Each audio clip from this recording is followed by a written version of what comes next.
Even though segregation laws had ended and African Americans had won the right to vote throughout the South, economic and social discrimination against blacks continued. In contrast to the nonviolent tactics of Martin Luther King Jr., support began to build in parts of the black community for more forceful measures to promote change. Malcolm X, a Muslim minister and member of the Nation of Islam, came to be the most vocal spokesman for this movement. His slogan, "By any means necessary," illustrated how strongly he opposed Dr. King and his nonviolent approach to civil rights. Malcolm X and the Nation of Islam also opposed the concept of racial integration. Has integration solved the problem or made it worse?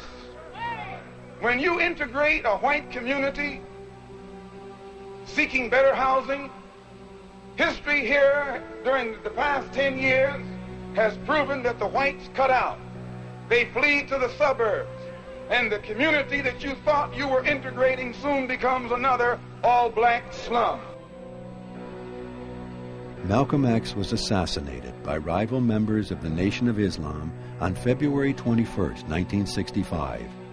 But his ideas formed the basis for a new generation of black leaders who had become frustrated with the nonviolent tactics of Dr. King. One such group started in Oakland, California, called themselves the Black Panthers. The Black Panthers saw themselves as one of the many revolutionary parties in the United States that was willing to challenge the economic structure. Their style of presentation, with afros, with black berets, with black leather jackets, with their leadership in Oakland originally carrying weapons openly, certainly that image presented an image of danger to the American public. The radicalism of the Black Panthers expressed the anger and frustration felt by many African Americans facing persistent discrimination in housing, education, and employment, particularly in urban areas. From 1965 to 1967, that frustration exploded in race riots across the country. Some of the most serious riots were in the Watts district of Los Angeles, Newark, New Jersey, and Detroit, Michigan, where many people were killed and thousands injured.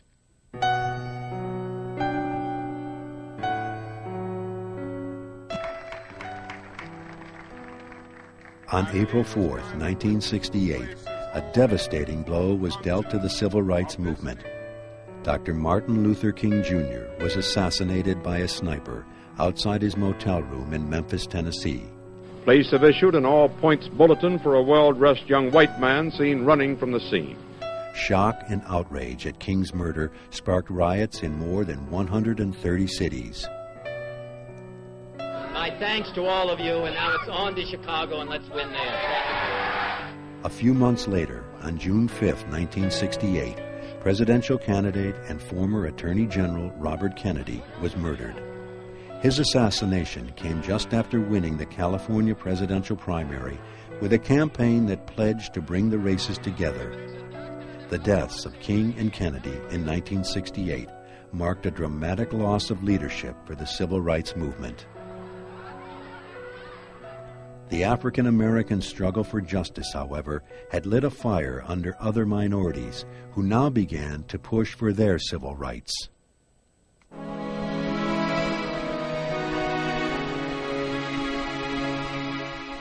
In the 1960s, many Latinos living on the West Coast were farm workers.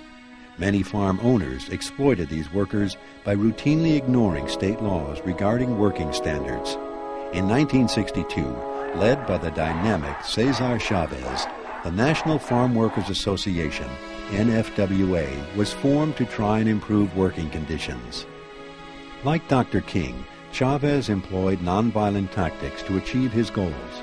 In 1965, the NFWA, later to become the United Farm Workers, began a strike against grape growers in California. Chavez and the NFWA also organized a successful consumer boycott of grapes that were not picked by unionized labor. By 1970, most grape growers had agreed to contracts with the farm workers. Later, California Governor Jerry Brown signed a bill the 1975 Agricultural Labor Relations Act that established collective bargaining laws for farm workers.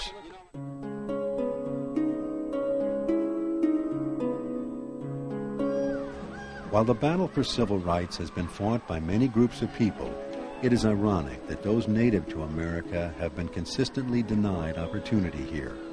In 1968, inspired by militant black groups, young Native Americans formed the American Indian Movement, or AIM, which called for political action and cultural pride. In 1969, members of AIM seized Alcatraz Island, an unoccupied former federal penitentiary in San Francisco Bay, holding it for 19 months to publicize the plight of Native Americans. In an effort to call attention to what they considered centuries of betrayal and deceit, AIM led the Trail of Broken Treaties March on Washington in 1972.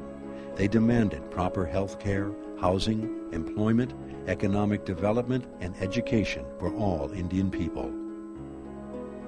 In 1973, armed members of AIM and other Native Americans occupied the town of Wounded Knee on the Pine Ridge Reservation of South Dakota, site of an infamous massacre of Indians by federal troops in 1890.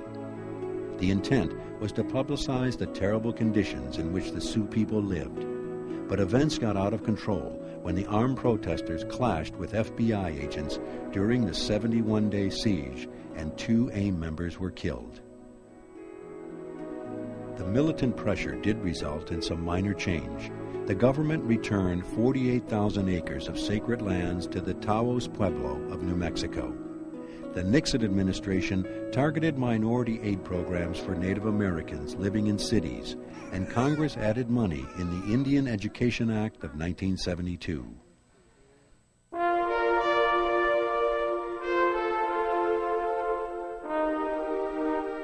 Asian Americans also pushed for federal help in overcoming problems related to inadequate health care and overcoming language barriers, as well as economic reforms, equal pay for equal work. When Hawaii became a state in 1959, Asian Americans were ensured greater political representation in the U.S. Congress. Since the late 40s, many Japanese Americans had sought justice for being forced by the U.S. government to live in internment camps during World War II.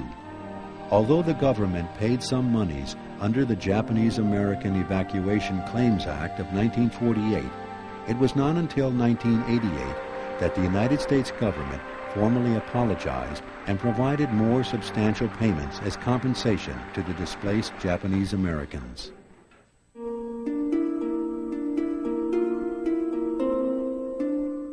Issues of equality were not limited to race and ethnicity.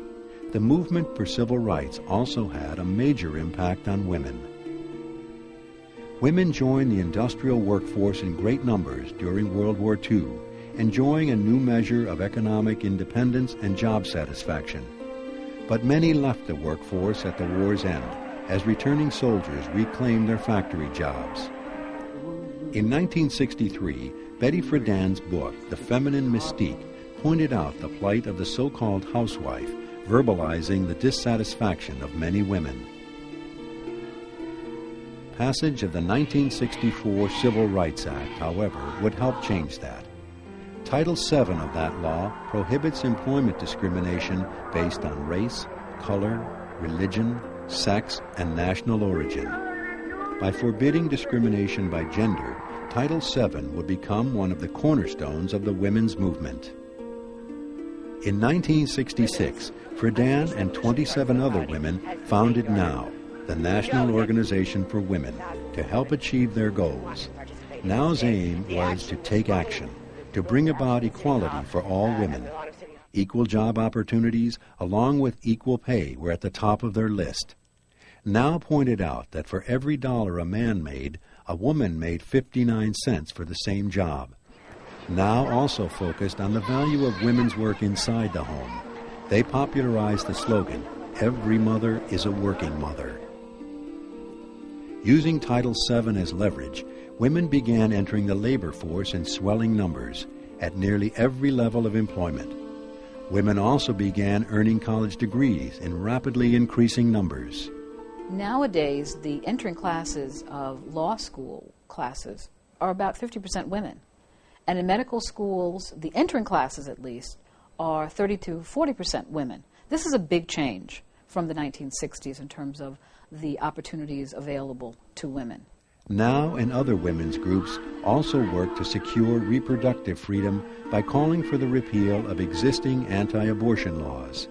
In 1973, the U.S. Supreme Court ruled that such laws were unconstitutional in Roe v. Wade. This landmark decision severely limited state abortion laws and effectively legalized abortion in the U.S.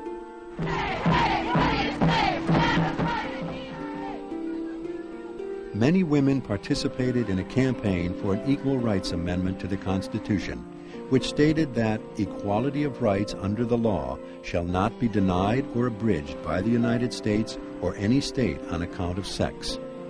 The ERA made it through Congress, but did not get the required approval from 3/4 of the state legislatures to become an amendment. Sex discrimination was not only a women's issue. Homosexuals protested discrimination based on sexual orientation, demanding the same legal protections as heterosexuals.